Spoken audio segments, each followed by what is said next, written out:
Oh, thank you. Do you mind if I sit here? Oh, sure. I was just about to start reading. Crazy, she doesn't let me see my kids. I don't even have their phone number. Wow. Do you like foot rubs? Not really. I've been told I give the best foot rubs. Bet you I could change your mind. Oh, well, I'm married with 3 kids, so I don't think so. You're married. Yeah. Why didn't you say that earlier? I thought we were just having friendly conversation. Using me for compliments and shit. I'm just reading, so. Well, I'm getting out of here. Okay. Wow, that was so crazy. First of all, the fact that he just walked up to her and she clearly wasn't looking for attention.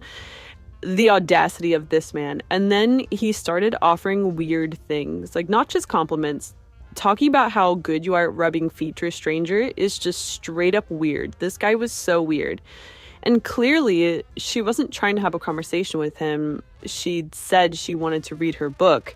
But as soon as she mentions her husband and 3 kids, suddenly she's the that guy. Yeah, goodbye. This guy was a creep. Imagine being locked in a psych facility because you think the FBI is after you.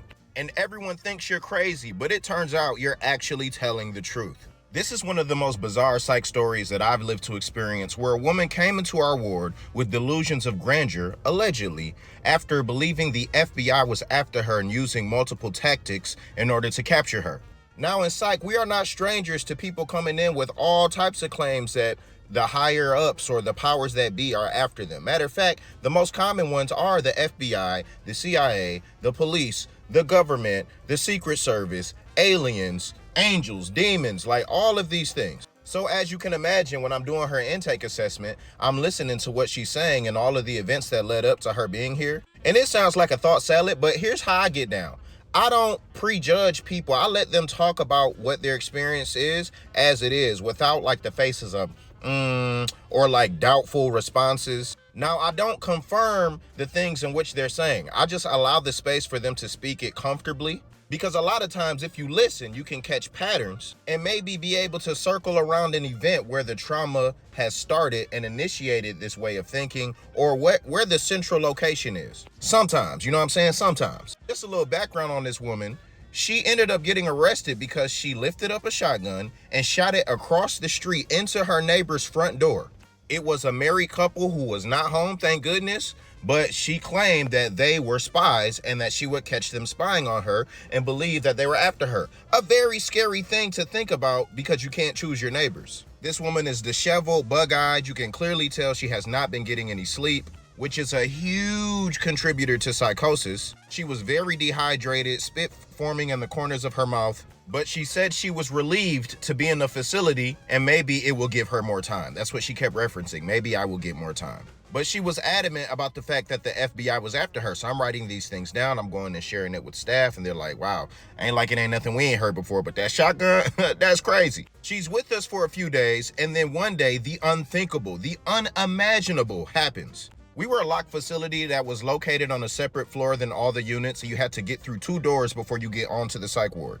2 men in suits and sunglasses, I kid you not, y'all, come up to the door, ring the bell. The nurses looking at each other, we looking at each other like, who could this be? Is this like religious services coming up to pray for patients? Or is there somebody that got visiting days wrong or visiting times wrong? Because it definitely wasn't visiting hours. We're all looking at the camera in bewilderment, and then the charge nurse goes out to greet the men at the door. All right, and so we're watching her talk to them, which feels like maybe, I don't know, maybe a minute and a half. And then she brings them in onto the unit. I'm like, oh, maybe these are the bigwigs, some CEOs that have come to do a random inspection of our hospital and, you know, how things are going. But as the charge nurse comes back to the nurses station, she's telling us that we need to pull the patient's chart that, you know, we had for a few days, the one with delusions of grandeur about the FBI being after her, right? And we need to wipe her stuff from the system. What? So we're like, what are you talking about? She said, I can't answer any of that right now. Please, guys, just follow this. And so we're all looking at each other like, what in the world? So we pull the chart and she goes to the room to grab the patient. She packs up her belongings, which wasn't much. And then she says, hey, you have to go. At this point, it's like the lady understands what's going on. And she has this catatonic look on her face. She looks defeated. And she's just like, I told you guys, I told you. And these 2 men escort her off of the unit with her chart. And to add even more context, the charge nurse didn't just do this under her own volition, because this could be anybody. You got to protect patients. I'm sure y'all got 1,000 questions, just as I did. She called the doctor, the psychiatrist, the social, like everybody was in on this, and these guys showed their badge. And where were they from? The FBI. Never in my days have I seen anything like this, and we were all spooked and freaked out, but we weren't allowed to know anything about what they were doing with her, why they were taking her in. And after bringing in everybody that is anybody in the hospital that could have something to say about this, all they could recognize is that these men had clearance to do exactly what they came to do. We weren't allowed to know what business they had with this woman. We weren't allowed to know the connection and anything like that. The best thing that we could leave with was that maybe it had something to do with her shooting that shotgun into her neighbor's door. But usually that will be a police matter, and the police brought her to the psych ward.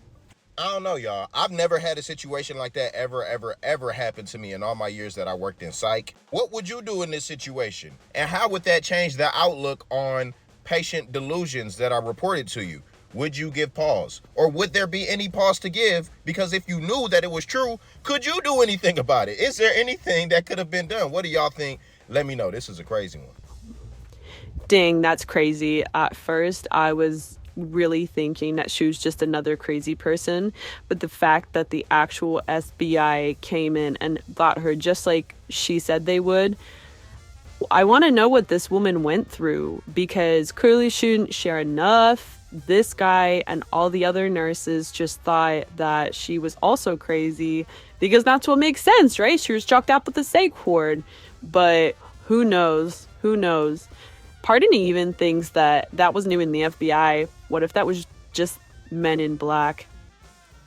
Hey guys, so I'm making this video to spread awareness.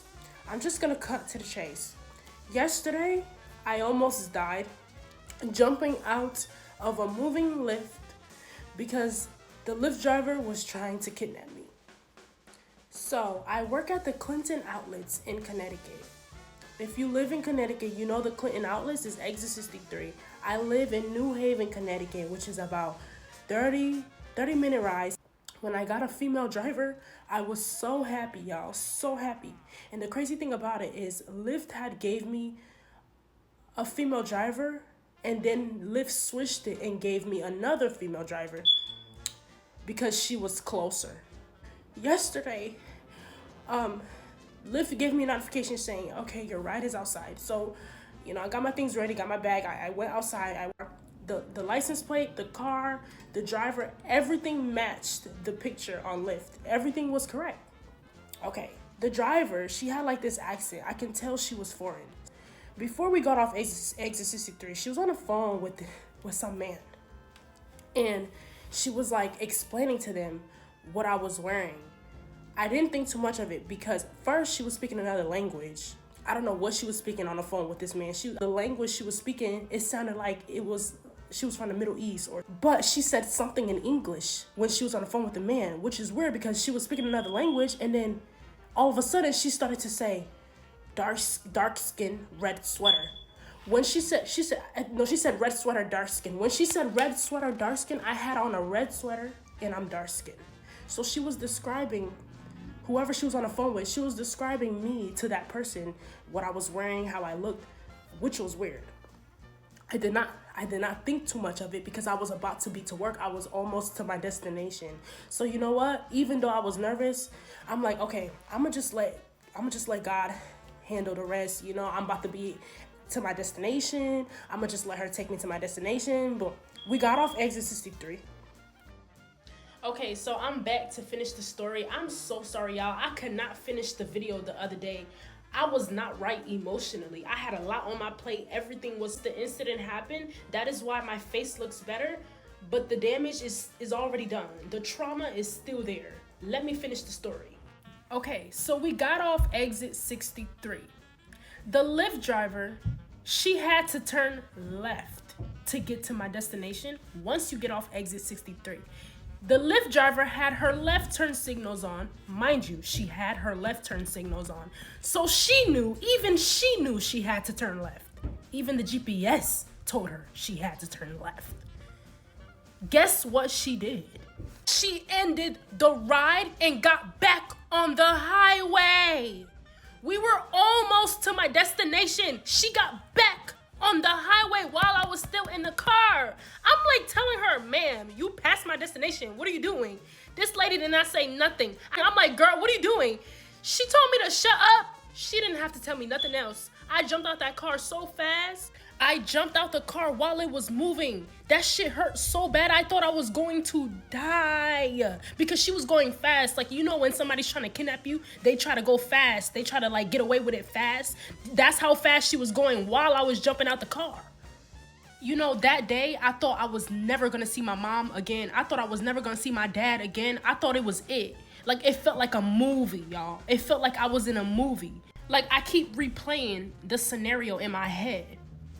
When I jumped out the car, all I can remember is holding my head. I was bleeding out my head. I was bleeding in my other parts of the body, but it was mainly in my head. And I was holding my head while I was walking to the plaza because I needed to go somewhere where there was a lot of people, just in case she tried to come back and, you know. So I just walked to the plaza. It literally took me like 10 seconds. That's when I called the cops. Mind you, this incident happened a couple days before my birthday. I thought I wasn't gonna make it home to spend time with my family for my birthday. Like, I really thought that I was going to die. Tell me why, while I was walking to the plaza, it was so many cars out there, nobody stopped for me. Nobody stopped for me. Nobody asked me if I was okay. Luckily, I had the sense to call 911 myself. But what if I couldn't call 911? Who gonna call 911 for me? You see what I mean? If I see somebody just jumped out the car, if I see somebody bleeding out their head, crying, walking to the plaza, I'm gonna stop the car and ask them if they're okay. Especially if it's a young girl like me. Clearly, I just went through hell. So the fact that none of the cars stopped for me, they was all looking, y'all. When the cops came, the paramedics came, I got in the ambulance and I was transported to Yale New Haven Hospital all the way from Clinton. Mind you, I didn't even realize I was losing my memory until the paramedics asked me what my age was. I couldn't answer. I didn't even know how old I was. That's how bad my memory was functioning. I think it's because I was going through so much trauma. So he asked me how old I was. I didn't even know. But then I remembered, wait. He asked me when my birthday was, and I'm like, wait, my birthday's coming up. I said to him, June 25th, 2001. Like, I was so uncertain.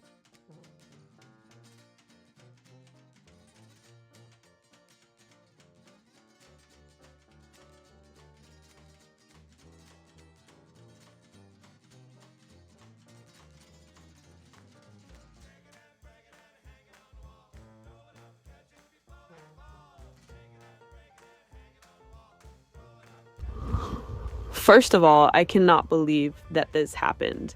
I feel so sorry for her. That must have been so scary, especially because she was so close to her house. And then on top of that, medical bills are just so ridiculous. I cannot believe she had to pay that much. I don't know what I would do in that situation, but I think she was very smart. I think her jumping out of the car was very brave, because I don't know if I would have the ability to jump out the car. I'd be too afraid to hurt myself. But who knows? Who knows what the other person would do? That would probably hurt more. So get on her for being brave. And I pray no one will ever be in that situation again.